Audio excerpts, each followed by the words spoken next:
میں نے اس بارے میں عائشہ سے بھی ذکر کیا تھا، کیا انہوں نے خدا کے احکامات کو نہیں مانا؟ یہ لوگ قرآن مجید نہیں پڑھتے، جب خدا نے ان سب سے منع فرمایا ہے کہ مرد عورت کے بیچ ایک پردہ ہونا چاہیے، محرم اور نامحرم کے کچھ اصول رکھے ہیں، تو پھر یہ لوگ ایسے کیسے کر سکتے ہیں؟ اگر یہ لوگ اس قدر غلیظ ہیں تو ان کو ہماری حکومت نے مسلمان کیوں کہہ رکھا ہے؟ ان کو بھی غیر مسلم کیوں نہیں کہا؟ عائشہ میری بات سن کر کہنے لگی، تبھی تو ہم لوگ ان کو کافر کہتے ہیں، کیونکہ یہ خود ہی مار کر خود ہی روتے ہیں اور ایسے غلط کام کرتے ہیں کہ ہم سوچ بھی نہیں سکتے۔ تبھی تو میں تمہیں فاطمہ سے دور رکھ رہی تھی۔ ان کا تو قرآن مجید ہی الگ ہے جس کے 40 پارے ہیں، یہ لوگ تو 10 محرم کو ایک گھوڑا بھی نکالتے ہیں، اور ہمارے ہاں تو یہ مانا جاتا ہے کہ یہ لوگ جب بھی چکن چاول بریانی بناتے ہیں اس میں اس گھوڑے کی گندگی کو شامل کرتے ہیں۔ اور تو اور یہ حافظ قرآن بھی نہیں ہوتے، ان کا تو اپنا الگ ہی دین ہوتا ہے۔ میں نے عائشہ کی باتیں سنی تو میرے دل میں ایک بار پھر نفرت پروان چڑھنے لگی۔ ایک روز میں کالج گئی تو فاطمہ میری جانب دیکھ رہی تھی، میں نے فوراً نظریں چرا لی۔ اسے دیکھ کر ایک بار پھر میرے دل میں برے خیالات آنے لگے اور خود بخود نفرت سی پلنے لگی۔ محرم الحرام آنے والا تھا، جیسے جیسے محرم کے 10 دن قریب آ رہے تھے، ہمارے ہاں شیعوں کے خلاف باتیں اور الزامات بھی بڑھنے لگے تھے۔ اکثر میں اور عائشہ مل کر فاطمہ کے خلاف طنزیہ باتیں کرتی، جبکہ ہمارے آگے بیٹھی فاطمہ ہر بات سنتی رہتی، پر کبھی اس نے پلٹ کر جواب نہیں دیا تھا، اور نہ ہی اس نے جواب میں ہمارے عقیدے کو برا بھلا کہا تھا۔ ایک بار تو عائشہ کہنے لگی کہ دیکھا سچی ہوتی تو ضرور پلٹ کر جواب دیتی، مگر اس کے پاس کوئی جواب ہی نہیں ہے، اب بھلا یہ کیا جواب دے گی؟ اتنا سننا تھا کہ فاطمہ پلٹ کر ہماری جانب دیکھنے لگی، اس کے چہرے پہ مسکراہٹ آئی، وہ کہنے لگی، ہمارے پیارے نبی حضرت محمد صلی اللہ علیہ وآلہ وسلم نے فرمایا ہے کہ ایک آدمی کے جھوٹا ہونے کے لیے یہی دلیل کافی ہے کہ وہ ایک بات کو سنے اور بغیر تصدیق کیے اس کو آگے پھیلانا شروع کر دے۔ فاطمہ کے منہ سے یہ سننا تھا کہ میں حیران رہ گئی، آخر اس کا مطلب کیا تھا؟ یہ فرمان رسول اللہ صلی اللہ علیہ وآلہ وسلم کا تھا، جس میں وہ کہہ رہے تھے کہ وہ شخص جھوٹا ہوتا ہے جو ایک بات سنے اور بغیر تصدیق کے آگے پہنچانا شروع کر دے۔ کیا یہ ساری باتیں تصدیق شدہ نہیں تھی؟ دماغ میں ایک نئی سوچ نے جنم لیا تھا۔ محرم الحرام کے دن شروع ہو چکے تھے، گھر میں آ کر کچھ پوچھتی تو ابو ڈانٹ کر چپ کروا دیتے اور کہتے کہ تم ان باتوں میں دخل مت دو، یہ لوگ گمراہ ہیں اور دوسروں کو بھی گمراہ کرتے رہتے ہیں، ان کے پاس تو نہ جانے کیسا جادو ہے، جو شخص بھی ان کے ساتھ رہے، ان کی بنائی ہوئی جگہوں پر جائے تو اپنا عقیدہ بدل دیتا ہے۔ میں تو ابو سے بہت ہی خوف کھاتی تھی، اس لیے میں نے انہیں نہیں بتایا کہ میری کلاس میں مجھ سے آگے ایک شیعہ لڑکی بیٹھتی ہے، مگر دل میں ایک تجسس بے چین کیے ہوئے تھا۔ میں دین کو جانتی تھی، حافظ قرآن تھی، اس لیے نہ جانے مجھے لگا کہ مجھے فاطمہ سے بات کرنی چاہیے، اس کے عقیدے کو جاننا چاہیے، کیونکہ رسول اللہ صلی اللہ علیہ وآلہ وسلم کا فرمان مجھے کئی روز سے بے چین کیے ہوئے تھا۔ ایک روز عائشہ چھٹی پر تھی تو میں فاطمہ سے کہنے لگی کہ تم نے قرآن مجید نہیں پڑھا کیا؟ میری بات سن کر اس نے چونک کر میری جانب دیکھا اور کہنے لگی، کیوں ہم مسلمان نہیں ہیں کیا؟ میری عمر اس وقت 5 سال تھی جب میں نے پہلی مرتبہ قرآن مجید ختم کیا تھا۔ میں نے جب فاطمہ کی بات سنی تو غور سے دیکھنے لگی، میں بولی، تم لوگوں کا قرآن تو 40 پاروں کا ہوتا ہے۔ میری بات سن کر وہ کہنے لگی کہ ہمارے پیارے نبی صلی اللہ علیہ وآلہ وسلم پر جو قرآن مجید نازل ہوا تھا اسے 3 حصوں میں بانٹا گیا ہے اور ہر حصے کو پارہ کہا جاتا ہے۔ اس کی بات سن کر میرا تجسس مزید بڑھتا جا رہا تھا۔ میں نے کہا، تم کیا ایک خدا کو مانتی ہو؟ وہ سب کچھ بتانے لگی کہ ہاں، ہم ایک خدا کو مانتے ہیں، اس کے 1,24,000 انبیاء پر ایمان رکھتے ہیں اور یہ عقیدہ رکھتے ہیں کہ جو بھی خدا کے ساتھ کسی کو شریک کرے یا اس کے دین میں رد و بدل کرے وہ انسان کافر ہوتا ہے۔ میں فاطمہ کی جانب مائل ہونے لگی تھی، مگر ایک دم سے ابو کی بات ذہن میں آئی کہ شیعہ تو جادوگر ہوتے ہیں، اپنی باتوں میں پھنسا لیتے ہیں اور سامنے والا دیکھتا رہ جاتا ہے، مگر مجھے تو فاطمہ کہیں سے بھی کوئی جادوگر نہیں لگ رہی تھی، مگر اس کے باوجود میرے ذہن کے سوالات تھے جو میرے ہر سوال کا انتہائی نرمی سے جواب دے رہی تھی۔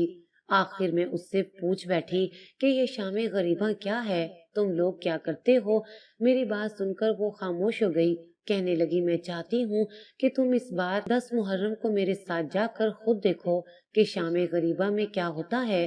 ہم سب شیعہ مل کر شام غریبہ میں آخر کیا کرتے ہیں۔ فاطمہ کی بات سنی تو میں اچھل کر اس سے کئی قدم دور ہٹ گئی۔ میں کہنے لگی میرے ابو میرا سر دھڑ سے الگ کر دیں گے، میں تمہارے ساتھ شام غریبہ کیسے جا سکتی ہوں؟ کیا خبر وہاں میرے ساتھ کیا ہو جائے؟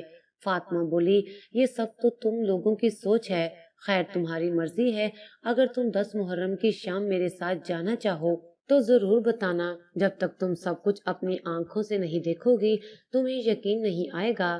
میں نے فاطمہ کی بات پر غور کیا تھا، اس روز گھر گئی تو اسی سوچ میں گم رہی، نماز پڑھ کر دعا مانگی تو شام غریباں ذہن میں آئی، قرآن مجید کھول کر تلاوت شروع کر دی، مگر فاطمہ کی باتیں میرے دماغ سے نکل ہی نہیں رہی تھی۔ ایسے لگتا تھا جیسے اس نے مجھ پر سچ مچ جادو ہی کر دیا ہو۔ میں آیت الکرسی پڑھ کر خود پر دم کرنے لگی، مگر دماغ اس جانب سے ہٹ نہیں رہا تھا۔ اگلے روز میں کالج گئی تو عائشہ بھی آئی تھی۔ میں نے اس کے سامنے تو فاطمہ سے کوئی بات نہیں کی، مگر میں اس سے اپنی کیفیت بیان کرنا چاہتی تھی، یہاں تک کہ اسے کہہ بھی دیا کہ تم نے کل سے مجھ پر کیسا جادو کر رکھا ہے کہ مجھے سکون ہی نہیں مل رہا۔ دل کہتا ہے شام غریباں دیکھوں، مگر دماغ روکتا ہے کہ تم برباد ہو جاؤ گی۔ فاطمہ نے مجھے اپنے پاس بٹھایا، ہم کینٹین میں تھے، اس نے مجھے قریب بٹھا کر نواسے رسول صلی اللہ علیہ وآلہ وسلم کے بچپن کے واقعات بتانا شروع کر دیے۔ میں جیسے جیسے تصور کر رہی تھی میری بے چینیاں کم ہوتی جا رہی تھی۔ آخر میں فاطمہ بولی 4 دن بعد 10 محرم ہے، تم میرے ساتھ چلنا، میں تمہارے محلے میں تمہیں لینے آؤں گی۔ نہ جانے کیوں میں نے جانے کی حامی بھر لی تھی، میں بس حقیقت اپنی آنکھ سے دیکھنا چاہتی تھی۔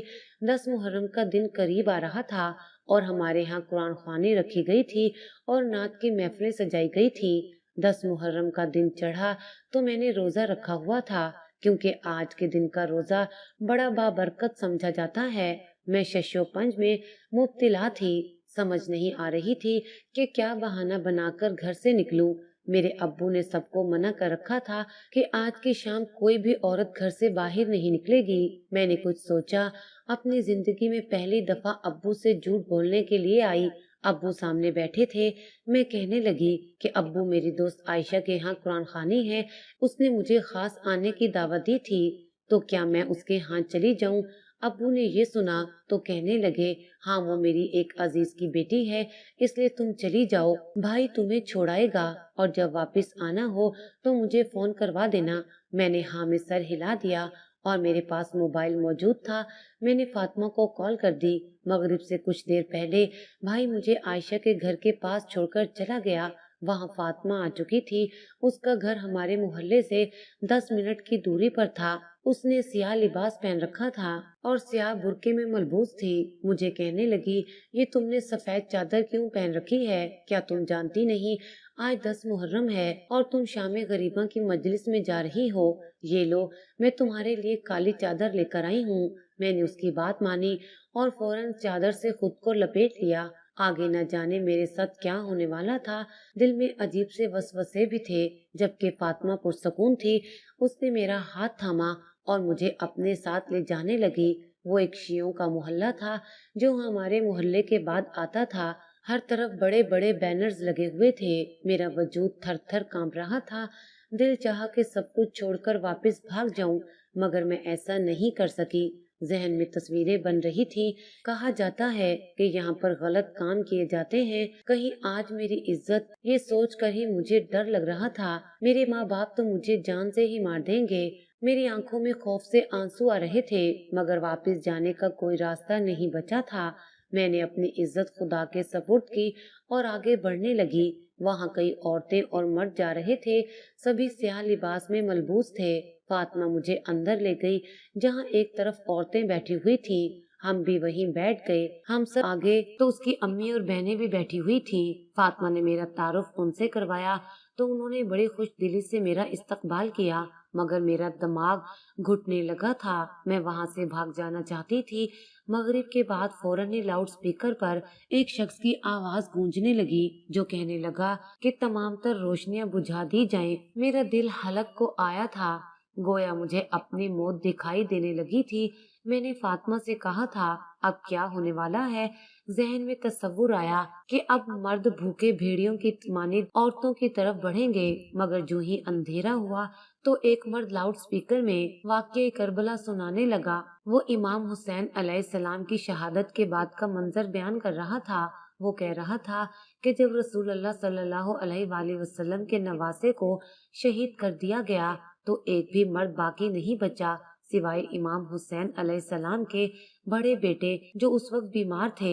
امام زین العابدین کے علاوہ سب شہید کر دیے گئے۔ وہ کہنے لگا کہ شہادت کے بعد یزیدی فوج نے نواسے رسول صلی اللہ علیہ وآلہ وسلم کی لاش پر گھوڑے دوڑا دیے۔ ہر طرف کوہرام مچ گیا تھا۔ خیمے میں موجود مستورات رونے لگی تھی۔ جب یزیدی فوج خیموں کی جانب آئی اور خیمے کو آگ لگا دی گئی، ان کے پاس نہ بھائی تھا، نہ بیٹی، اور نہ ہی بھانجی، اور نہ ہی بھتیجے۔ سب صحرا میں پامال کیے جا چکے تھے۔ خیموں کو آگ لگی تو سب چیخو پکار بلند کرتی باہر کی جانب دوڑی تھی۔ ایک خیمے میں امام حسین علیہ السلام کے بڑے بیٹے موجود تھے۔ سیدہ زینب نے جب اپنے بھتیجے کا خیمہ جلتے دیکھا تو بیمار بھتیجے کو کندھوں پر اٹھا کر باہر آئیں تاکہ بھائی کی آخری نشانی بچا سکیں۔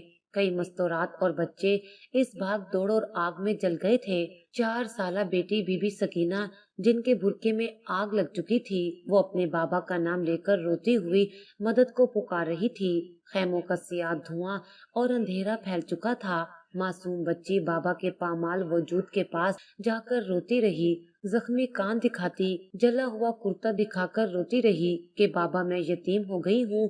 شمر نے بالیاں چھین لی تھی، خیمے جلا دیے۔ اس منظر کو شام غریباں یعنی غریبوں کی شان کہا جاتا ہے، اور 10 محرم کی یہ شام جب منظر کشی تصور کی جاتی ہے تو روشنیاں بجھا دی جاتی ہیں تاکہ ان کا ذہن اس پل کربلا کا منظر دیکھ سکے۔ میں نے جب یہ سنا تو میرا وجود تک کانپ کر رہ گیا تھا۔ میری آنکھوں سے آنسو تھے کہ رکنے کا نام ہی نہیں لے رہے تھے۔ میں سسک کر رو رہی تھی۔ میں نواسے رسول صلی اللہ علیہ وآلہ وسلم پر ڈھائی مظالم سن کر برداشت نہیں کر سکی۔ دل سے بے ساختہ کروڑوں بار درود و سلام ان کی ذات کے لیے نکلے۔ 30 منٹ تک اندھیرا رہا، پھر روشنی ہو گئی۔ سبھی عورتیں رو رہی تھی۔ یہاں تو مرد خواتین کے بیٹھنے کا الگ الگ انتظام کیا گیا تھا۔ شام غریبہ کی مجلس ختم ہوئی تو کئی حقائق مجھ پر آشکار ہوئے تھے۔ میں خود کو پرسکون محسوس کر رہی تھی۔ رسول اللہ صلی اللہ علیہ وآلہ وسلم کے فرمان پر میں نے عمل کر لیا تھا اور یہی سیکھا تھا کہ بغیر تحقیق الزام تراشی کرنا غلط ہے، اور نہ ہی اس جھوٹ کو پھیلائیں جب تک حقیقت آنکھوں سے نہ دیکھ لیں۔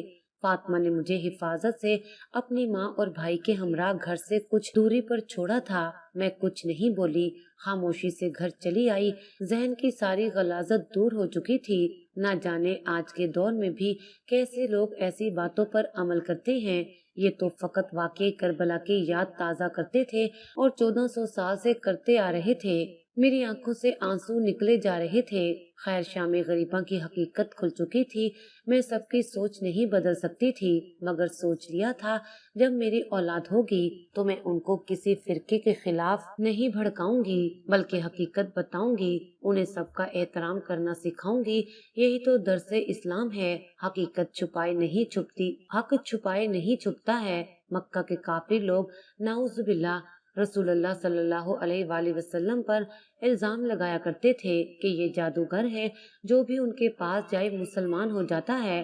در حقیقت وہ انسان حقیقت سے آگاہ ہو جاتا تھا، اس لیے مسلمان ہو جاتے تھے۔ میں نے اپنا عقیدہ نہیں بدلا تھا، بس اپنی سوچ بدلی تھی۔ مگر اس محرم کے بعد ہر محرم میں اپنا زیادہ تر وقت دینی کتب سے واقع کربلا پڑھنے اور حضرت محمد صلی اللہ علیہ وآلہ وسلم اور آل محمد صلی اللہ علیہ وآلہ وسلم کی زندگیوں کو پڑھنے میں صرف کرنے لگی تھی۔